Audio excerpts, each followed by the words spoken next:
These stories are taken from a real event. Enjoy. On a cold night in 1949, a single red light was glowing in the basement.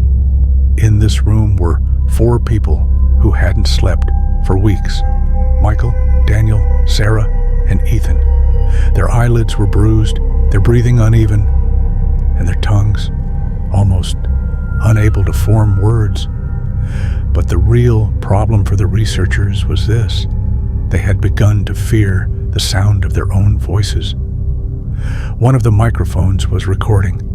Sarah whispered with a trembling voice, Someone says I'm the one speaking, but that's not me." Even the whisper echoed back as a sharp, cracked sound. The other subjects flinched, as if hearing it for the first time. Ethan pulled himself into the corner and dug his nails into the floor. "Stop! Your own voice. It isn't coming from you anymore. It's someone else." The researchers realized that the behavior in the room could not be explained by sleep deprivation alone. When their brain waves were examined, it showed that the subjects were in a state that could not be described as either wakefulness or sleep. It was as if their consciousness was drifting somewhere else. Later that night, an unidentifiable sound came through the speakers. A low, muffled, deep breathing sound that shook a person to the core. But the problem was, no one in the room was breathing.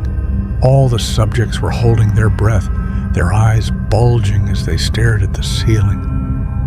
It was as if what they heard was the breath of a stranger living inside them. Daniel suddenly screamed, "It's inside me.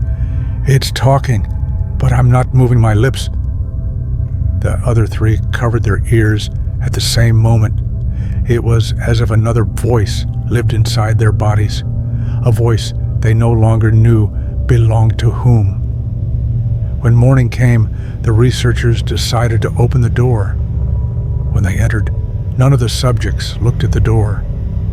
They were all facing the same corner, as if listening to someone invisible. One of the researchers shouted, "Snap out of it! What's happening here?"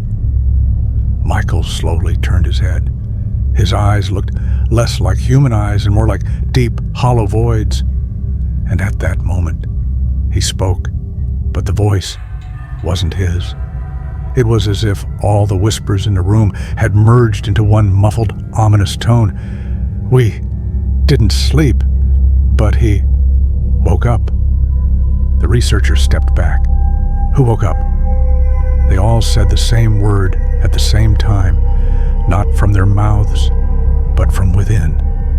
Don't forget to like the video and subscribe for more horror stories.